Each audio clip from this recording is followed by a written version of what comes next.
আসসালামু আলাইকুম রহমতুল্লাহ।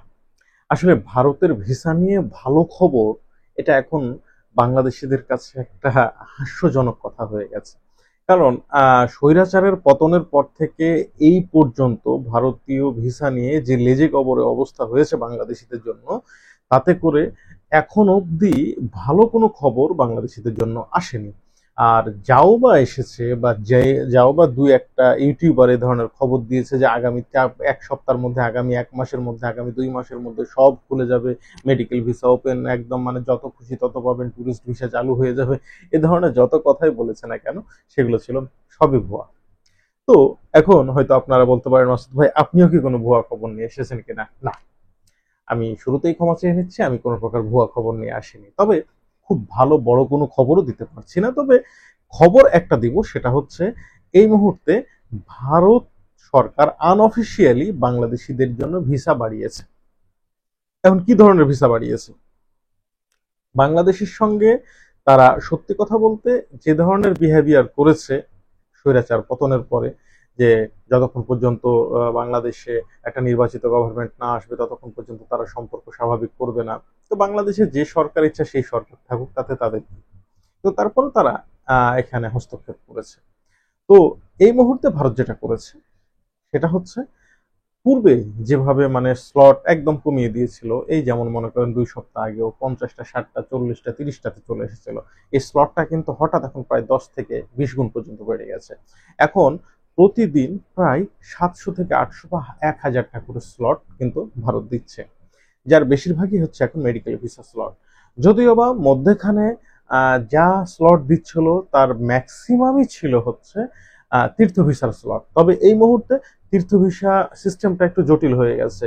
বলতে গেলে এই মুহূর্তে আনঅফিসিয়ালি তীর্থ ভিসাতে ভারত সরকার নিরুৎসাহিতই করছে, কারণ এই মুহূর্তে তীর্থ ভিসা আর দিতে চাচ্ছে না। আর তীর্থ ভিসা নিয়ে বেশ কিছু প্রসেসিং এর জট দেখা দিয়েছে, যার কারণে তীর্থ ভিসা খুব ইজি ভাবে এখন পাওয়া সম্ভব হচ্ছে না। তো তাহলে এখন ভারত সরকার কি ভিসা প্রক্রিয়া স্বাভাবিক করবে? দেখেন, এইটা আমার কাছে এখনো মনে হচ্ছে না যে তারা আগের মতো স্বাভাবিক করবে। তবে বেশ কিছু কারণে ভারত সরকার এই সিদ্ধান্তটা নিতে বাধ্য হয়েছে। যেমন পশ্চিমবঙ্গ শুধু নয়, বাংলাদেশ লাগোয়া যে সমস্ত ভারতের বাজারগুলো আছে, বিশেষ করে হসপিটাল সাইটটা, হসপিটাল ট্যুরিজম সাইটটা কিন্তু ভারতের 80% নির্ভর করে বাংলাদেশিদের উপরে। তো ভারতের কিন্তু হসপিটাল মানে ট্যুরিজম সাইটটা একদম, বিজনেসটা একদম পড়ে গেছে। বিশেষ করে যদি বলি যে আমাদের কলকাতার একটা বিশাল অংশ আছে, মানে আমাদের তো কলকাতা না, মানে কলকাতার কিছু ভাইদের, দুঃখিত আমাদের কলকাতা বলে ফেলেছি, অনেক দাদাবাবু আমার ভিডিও দেখে, তারা কিন্তু আবার এটা নিয়েও আমাকে ট্রল করবে যে আমাদের কলকাতা বলেছি, এর জন্য ক্ষমা চেয়ে নিচ্ছি। আপনাদের কলকাতা, আপনাদের কলকাতার বিশাল একটা ব্যবসায়ী অংশ আছে যারা ক্ষতিগ্রস্ত হচ্ছে, এবং এরা বারবার কিন্তু সেন্ট্রাল গভর্নমেন্টের কাছে দাবি জানিয়ে আসছে, বা কেন্দ্রীয় সরকারের কাছে তারা দাবি পেশ করছে যে অচিরে বাংলাদেশিদের জন্য ভিসা চালু করে দেওয়া হোক, অচিরে ভিসা চালু করা হোক। এবং ভারতের যে সমস্ত ইন্টারন্যাশনাল হসপিটালগুলো মানে বাংলাদেশিদের উপর ভর করে চলে, সেগুলো প্রায় বন্ধ হয়ে যাওয়ার উপক্রম, অনেকগুলো অবশ্য বন্ধ হয়ে গেছে।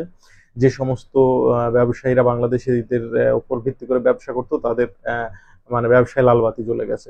তো এত কিছু চিন্তা করে কিন্তু শেষ পর্যন্ত ভারত সরকার কিছুটা নমনীয় হয়েছে, আমাদেরকে স্লট আগে থেকে তুলনামূলক কিছুটা বাড়িয়ে দিয়েছে।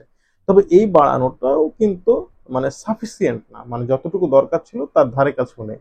তবুও ভারতকে আমরা সাধুবাদ জানাই, তারা এই সিদ্ধান্তটা নিয়েছে।